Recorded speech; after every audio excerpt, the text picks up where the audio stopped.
अब मुझे यहां और नहीं रहना।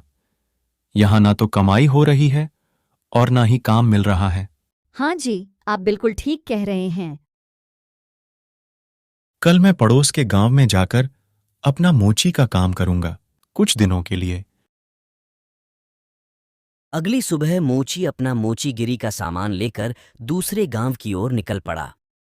शाम तक मोची दूसरे गांव में पहुंच गया। मोची जब दूसरे गांव के बाजार में पहुंचा तो देखकर हैरान रह गया, क्योंकि वहां पहले से ही कुछ मोची अपना दुकान लगाए बैठे थे। यहां तो पहले से ही बेहद से मोची अपना दुकान लगाए बैठे हैं। इन मोचियों के होते हुए मुझ नए मोची के पास कैसे ग्राहक आएंगे? मोची ग्राहकों को अपनी तरफ कैसे लाएं, इस बारे में सोच रहा होता है कि तभी उसके दिमाग में एक युक्ति सूझती है। मोची अपना दुकान लगाकर बैठ जाता है और अपने दुकान में लिख देता है, जूते का अस्पताल, हमारे यहाँ जूते चप्पलों का इलाज होता है। लोगों ने जब यह देखा तो उन्हें कुछ नया देखने को मिला, इसीलिए सब मोची के पास खींचे चले आए।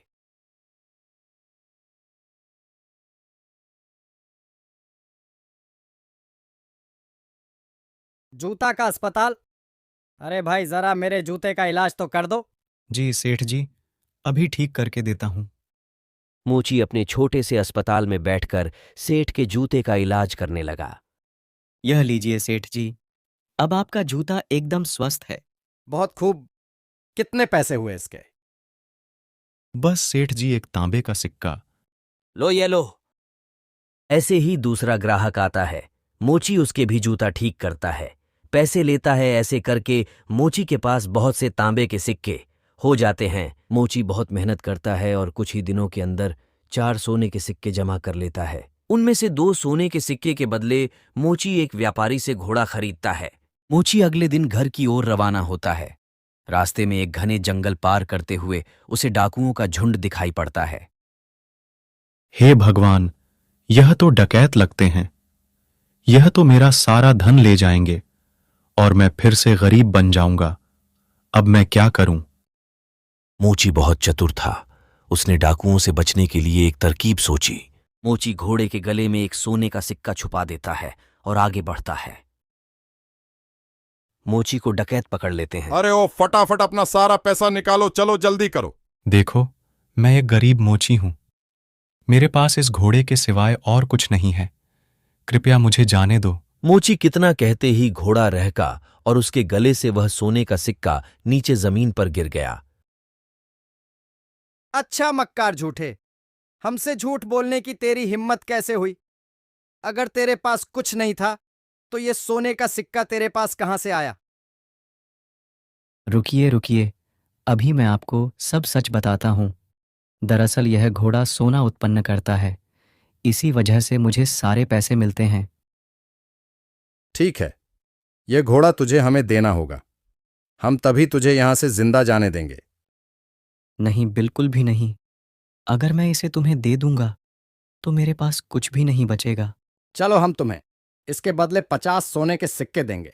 ठीक है, पर एक बात का ध्यान रखना कि बारी बारी से अपने साथ इस घोड़े को रखना, वरना आखिर में तुम सब पैसे के लिए लड़ते ही रह जाओगे। मोची ने घोड़ा बेच दिया और घर लौट आया। वह बहुत खुश था कि उसे सोने के सिक्के मिले थे। इस पैसे से उसने अपने ही गांव में थोड़ी सी जमीन खरीदी। दूसरी ओर डकैत भी घोड़े को लेकर अपने अड्डे पर पहुंच गए। वहां डकैतों के सरदार ने अपने आदमियों से कहा, इस गिरोह का सरदार होने के नाते इस घोड़े को सबसे पहले मैं रखूंगा। उन सब ने अपने सरदार की बात मानी और उस रात सरदार अपने अड्डे पर उस घोड़े के साथ सोया। सुबह जब वह उठा तो उसने देखा कि वहां गुफा में कुछ भी नहीं था। उसने पूरा गुफा सही से देखा, पर उसे कुछ नहीं मिला। वह जान गया कि इस मोची ने उसे बेवकूफ बनाया है। इस बीच एक और डकैत वहां आया। सरदार, आपको सोना मिला? हमें भी बताइए कि कितने सोने के सिक्के घोड़े ने उत्पन्न किए। तुम खुद ही ये पता लगा लोगे जब आज रात तुम इस घोड़े को रखोगे। सरदार ने किसी से कुछ नहीं कहा, क्योंकि वह अपने आप को बेवकूफ साबित नहीं होने देना चाहता था। एक एक करके सभी डकैतों ने घोड़े को अपने साथ रखा, पर उनमें से किसी को कुछ नहीं मिला। वे सब समझ गए कि उन्हें बेवकूफ बनाया गया है। उस मोची ने हमें बेवकूफ बनाया है। अब हम उसे सबक सिखाएंगे। सरदार, उसने यह साधारण सा घोड़ा हमें 50 सोने की मोहरों में बेचा है। हम उससे अपना पैसा वापस लेंगे और हमें धोखा देने की जुर्रत की सजा दे। अगली सुबह सभी डाकू अलग अलग होकर मोची को ढूंढने लगे। डाकुओं के सरदार को पूछताछ करने पर मोची के घर का पता मिल जाता है। मोची जब खेत से अपने घर की तरफ आ रहा होता है कि तभी वह डाकुओं के सरदार को अपने घर की ओर आता देख लेता है। मोची जल्दी से घर के अंदर जाकर अपनी पत्नी से कहता है, जल्दी से तिजोरी से धन निकालकर उसे तिजोरी के बाहर रख दो और वह चमकीले पत्थर को तिजोरी के अंदर रख दो। अरे, यह आप क्या कह रहे हैं? तिजोरी से धन निकालकर उस मामूली से पत्थर को तिजोरी के अंदर रखने को कह रहे हैं? ज्यादा सवाल जवाब मत करो। मैंने जैसा कहा बस तुम वैसा करो। ठीक है जी, आप जैसा कहें। मोची ने जैसा कहा उसकी पत्नी ने वैसा ही किया और तिजोरी से धन निकालकर तिजोरी के बाहर रख दिया और उस चमकीले पत्थर को तिजोरी के अंदर। थोड़ी देर बाद वहां डाकुओं का सरदार आ पहुंचा। अरे डाकू भाई, आप यहाँ कैसे? बताइए कैसे आना हुआ? क्यों रे मोची, हमसे झूठ बोलने की तेरी हिम्मत कैसे हुई? तूने जादुई बताकर उस साधारण से घोड़े को हमें 50 सोने के सिक्के में बेच दिया। अरे पर यह कैसे हो सकता है? आज मेरे पास जो कुछ भी है सब इसी घोड़े की बदौलत ही है। वह सब कुछ मुझे नहीं पता। मुझे मेरे 50 सोने के सिक्के वापस चाहिए, वरना तुम्हारे साथ अच्छा नहीं होगा।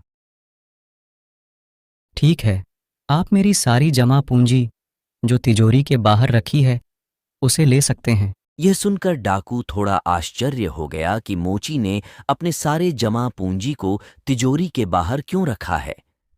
उसे लगा कि मोची उसे बेवकूफ बना रहा है और तिजोरी के अंदर उससे भी कुछ कीमती रखा है। क्यों रे मोची, तू मुझे फिर से बेवकूफ बनाना चाहता है? मुझे तिजोरी के बाहर जो है वह नहीं, तिजोरी के अंदर जो है वह चाहिए। नहीं, बिल्कुल नहीं। मैं वह आपको बिल्कुल नहीं दे सकता। क्या है इसके अंदर जिसके बदले तुम मुझे अपना सारा धन देने को तैयार हो? इसके अंदर एक कीमती पत्थर है जिसकी कीमत करोड़ों में है। मैं वह आपको नहीं दे सकता।